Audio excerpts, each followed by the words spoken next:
हम जो ये सब सुन रहे हैं ना, ये तो उपक्रम है।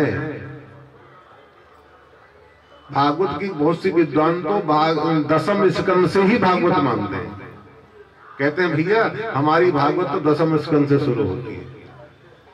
अभी वृंदावन में पिछले साल एक कथा चल रही थी, तो वहां कथा सुनने गए तो उन्होंने शुरू किया तो दसम स्कंद से शुरू किया। हमने कहा महाराज जी ये कौन सी कथा है? बोले मूर्ख हो तुम। मैंने कहा क्यों? तो कथा तो प्रथम स्कंद से शुरू करनी चाहिए, आप दसम स्कंद से शुरू। बोले हमारी भागवत तो दसम स्कंद से शुरू होती है, जहां कृष्ण का चरित्र है वही भागवत है। बोले हम लोग जो ये सुनते हैं पढ़ते हैं ये, बोले तो सब उपक्रम है, भगवान की कथाओं को सुनने की ट्रेनिंग है। अगर तुम उधर सुन ले गए तो इसको भी सुन पाओगे, अगर उधर ही नहीं ढंग से सुन पाए तो ये तो तुम्हारी समझ में आएगी ही नहीं। तो हम जो अभी सुन रहे हैं ये ट्रेनिंग कर रहे हैं। अभी देख रहे हैं किस किस को झोंका आ रहा है, कौन कौन सो रहा है, कौन कौन सुन रहा है, कौन कौन बतिया रहा है ना। इसलिए हमको अभी भी सावधानी पूर्वक सुनना चाहिए। कहीं दसम स्कंद में आकर के हम सो गए, ऐसे लापरवाही कर गए, तो अगर वहां एक क्षण भी छूट गया हमारा उद्धार नहीं हो पाएगा, हमको आनंद नहीं मिल पाएगा। अच्छा प्रेम से बोलो जय श्री कृष्ण। अच्छा हम जब जय श्री कृष्ण बुलवाते हैं ना, तो यहाँ जो माताएं बैठी हैं, बोले हमको थोड़ी कह रहे हैं, वो तो पीछे बैठी है उनको बोल रहे हैं। भाई लोग बैठे हैं, बोले जब माताएं आगे बैठी वो नहीं बोल रही तो हम क्यों बोले? तो बेचारे सब एक दूसरे के ऊपर ऐसे डालते रहते हैं। हम कहते हैं जय श्री कृष्ण, तो कोई थोड़ा सा जय श्री कृष्ण बोलते तो केवल सोल हिलता है, मुंह नहीं हिलता है। अच्छा प्रेम से बोलो जय श्री कृष्ण।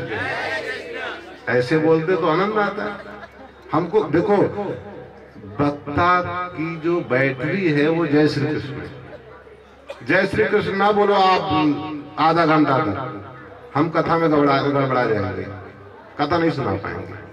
और आप हर 10, 15, 20 मिनट में अगर जय श्री कृष्ण वापस कर दिए ना, तो हमें बैटरी चार्ज हो जाती है, ऊर्जा का संचार हो जाता है, और हम उसी तरह प्रफुल्लित होकर के प्रसन्न मन से आपको कथा सुनाते रहेंगे।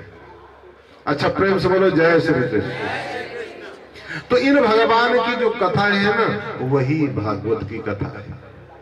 और ये भगवान वेद व्यास ने इसका निर्माण किया। पहले भगवान ने वेद व्यास ने 17 पुराणों की रचना करी और एक वेद की 4 वेद कर दिए, परंतु मन प्रसन्न नहीं हुआ। मैं देखो ज्यादा प्रसंगों में समय नहीं बिताऊंगा क्योंकि टाइम भी बहुत लगता है।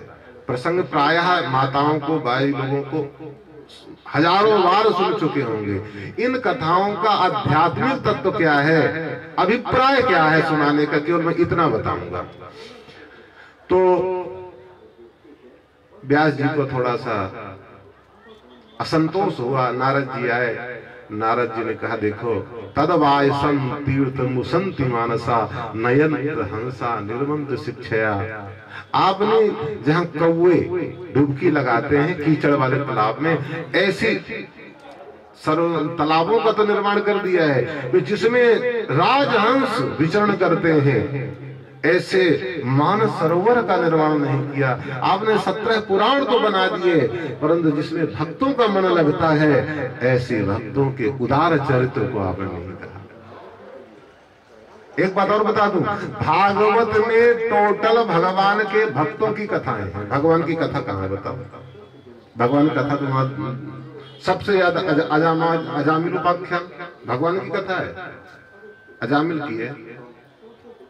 आप कोई भी कथा ले लो, ध्रुव है, प्रहलाद है, अजामिल है, और भी तमाम राजाओं की कथा है, ऋषभ, जितने भी हैं ये भगवान के भक्तों की कथाएं हैं। भगवान के भक्तों के साथ में भगवान की कथाएं जरूर जुड़ गई, इसीलिए तो इसको भागवत की कथा कहेंगे, और इसीलिए ये सबसे उत्तम है।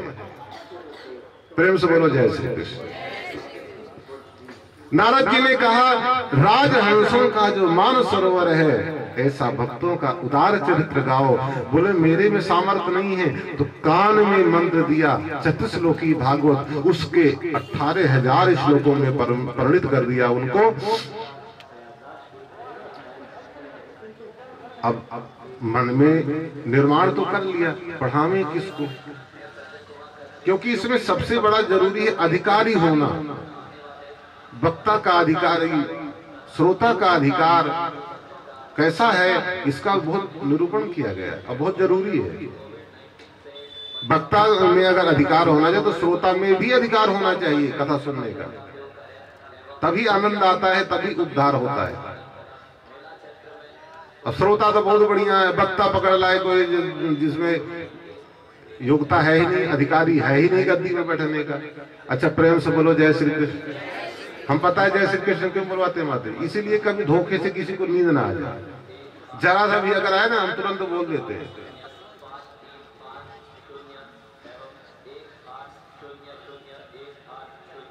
तो यहां क्या बता रहे हैं? भागवत में अधिकारी, भागवत जी का निर्माण हो गया, पढ़ावे किसको? अधिकारी कौन है सुनने का? नजर दौड़ाई, उनके तमाम शिष्य थे, बोले ये अधिकारी नहीं है। अधिकारी कैसा होना? जो काम क्रोध लोभ से परे हो, वो इसको सुन सकता है और वही सुना सकता है। बोले ऐसा कौन है? बोले हमारा अपना बेटा सुखदेव है, परंतु सर्टिफिकेट तो दिखाना पड़ेगा। और फिर वो निर्लोभी है, निर्लेप है, संसार से परे हैं, उनको क्या जरूरत, क्यों आएंगे यहाँ पढ़ने? तो उन्होंने अपने शिष्यों को भागवत के मंत्र सिखा करके भेजा। उन्होंने वन में जाकर के गाया और उनको सुनते ही सुखदेव दौड़े चले आए, क्योंकि भागवत के श्लोक हैं ही इतने प्यारे। अगर इनको मनोयोग से गाया जाए तो जड़ से जड़ मानस भी द्रवित हो जाता है। एक श्लोक सिखाया, बरहापीडम नटवर वपुः कर्णयो कर्णिकारं विव्रतवास कनक कपिशं वैजयन्तीं च मालां रंध्रान वेणोरधर सुधया पूरयन् गोपवृन्दैः वृन्दारण्यं स्वपदरमणं प्राविशत गीत कीर्तिः। भगवान की रूप माधुरी का वर्णन किया। भगवान कैसे हैं? मोर मुकुट लगाए हैं, बरहा पीडम नटवर वपुः, नृत्य करने वालों में श्रेष्ठ हैं। नटवर वपुः, मैं एक जगह कथा सुन रहा था तो उन्होंने बताया, बोला नचवरा एवं नटवरा भवति, जो नृत्य करने वालों में श्रेष्ठ होता है वही नटवर कहलाता है। ये नहीं कि नाचना नहीं आता है, उल्टा सीधा ठुमका लगा रहे, वो जो श्रेष्ठ है नाचने वालों में वो नटवरा। बरहा पीडम नटवर वपुः कर्णयो कर्णिकारम, कानों में कन्नेर का फूल लगाए हुए। ऐसी सुंदर रूप माधुरी का वर्णन कर रहे हैं। अगर मैं वर्णन करूंगा तो श्लोकों में खो जाएगा। रूप माधुरी को सुना, समाधि टूट गई। बोले कौन है ऐसा सुंदर? बोले हमारे गुरु जी के पास से आओ, चलते। फिर से बैठ गए, बोले नहीं होगा कोई भैया, हमें क्या करना है? अगर कोई सुंदर होगा अपने लिए, अपन तो निर्गुण निर्विकार की समाधि में तल्लीन है। व्यास जी ने बोला क्या हुआ? बोले झटका तो लगा। बोले जाओ दूसरा श्लोक सुना करो। अहो बकीयं स्तन कालकूटं जिघांसया पाययदप्यसाध्वी लेभे गतिं धातृजुतां ततोऽन्यं कं वा दयालुं शरणं व्रजेम। बहुत सुंदर बात। और देखो तो सही, उपक नाम राक्षस की बहन पूतना भगवान को मारने के लिए आई, जिघांसया, कालकूट नामक विष लगा करके आई स्तनों में, और भगवान ने क्या किया? उसको माता की गति प्रदान कर दी। इतना बड़ा अपकार करने वाले के प्रति उसकी दयालुता तो देखो। उसको मां की गति प्रदान कर दी। जहां देखा कि इतना दयालु है, इतना करुणावान है प्रभु, तो उन शिष्यों के साथ चले आए। व्यास जिनका बेटा, तुम्हें प्रमाण पत्र दिखाना होगा कि तुमने काम क्रोध लोभ को जीता है। जनक विदेह राज के यहाँ गए, जनकपुरी, वहां पर उन्होंने वेदांत की शिक्षा ग्रहण की, तो वापस पिताजी के पास में आए। बहुत बड़ी कथा है, मैं ज्यादा इन कथाओं में नहीं घुसना चाहता। वहां गए, क्या हुआ, कैसे उन्हें प्रमाण पत्र मिला, वापस आए तो अपने पुत्र सुखदेव को भगवान वेद व्यास ने उस सारे के सारे 18,000 श्लोक सुना डाले, उनको पढ़ा दिया। जो निर्गुण और निराकार की समाधि में बैठे हुए थे, ऐसे भगवान सुखदेव अब सगुण सकार के चिंतन में मग्न हो गए और वन में चले गए। बैठे बैठे वहां हमेशा कृष्ण का चिंतन करते। और जब राजा परीक्षित को श्राप लगा तो यही सुखदेव आकर के कथा सुनाते हैं।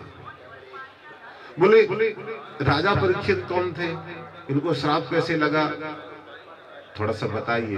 भगवान वेद व्यास ने कहा, बोले बताता नहीं, बिल्कुल नहीं बताता, परंतु बताना बहुत जरूरी है, क्योंकि बक्षे कृष्ण कथोदयम, इनके परिवार का वर्णन करने से कृष्ण की कथाएं उत्पन्न होती हैं। बात उस समय की है कि यदा मृधे कौरव संजयानाम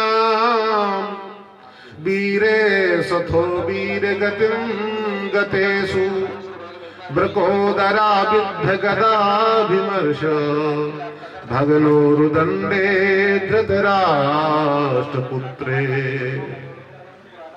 जब महाभारत का युद्ध चल रहा था, उस महाभारत के युद्ध में सभी कौरव मारे गए।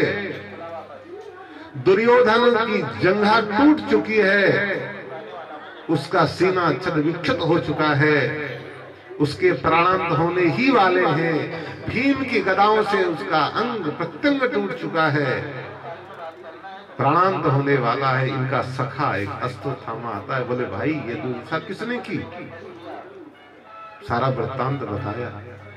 बोलो क्या चाहते हो, बोले मेरी अंतिम इच्छा यही है। ध्यान से सुनना, अंतिम इच्छा आज तक किसी की पूरी हुई ही नहीं है, इसलिए कभी फालतू की इच्छाओं को पाल कर नहीं रखना चाहिए कि बस प्रभु मेरी अंतिम इच्छा पूर्ण कर दो, अब हमको कुछ नहीं। अंतिम इच्छा क्या होती है? अरे रावण की अंतिम इच्छा तो पूरी नहीं हुई, हिरण्यकश्यप हिरण्याक्ष की अंतिम इच्छा पूरी नहीं हुई, दुर्योधन की पूरी नहीं हुई, हमारी कहां से पूरी हो जाएगी? हम इनसे ज्यादा पराक्रमी हैं क्या? इसलिए ये जो इच्छाएं है ना, फालतू को पालना नहीं चाहिए, प्रभु के ऊपर छोड़ दो। प्रभु जितना दिया है बहुत है। बोलो क्या इच्छा है? बोले इच्छा यही है कि इन पांडवों ने हमारा सत्यानाश कर दिया, 100 भाई थे, सबको मार दिया, और उसमें भी भीम तो मेरा परम शत्रु है। कैसे भी करके तुम 5 पांडवों का सर मेरे सामने ले आओ, एक बार देख लूं, फिर मेरा प्राणांत हो जाए, फिर कोई शिकायत नहीं है, शिकवा नहीं है। बोले ये सखा आपका मित्र किस दिन काम आएगा? अभी गया, तलवार निकाली,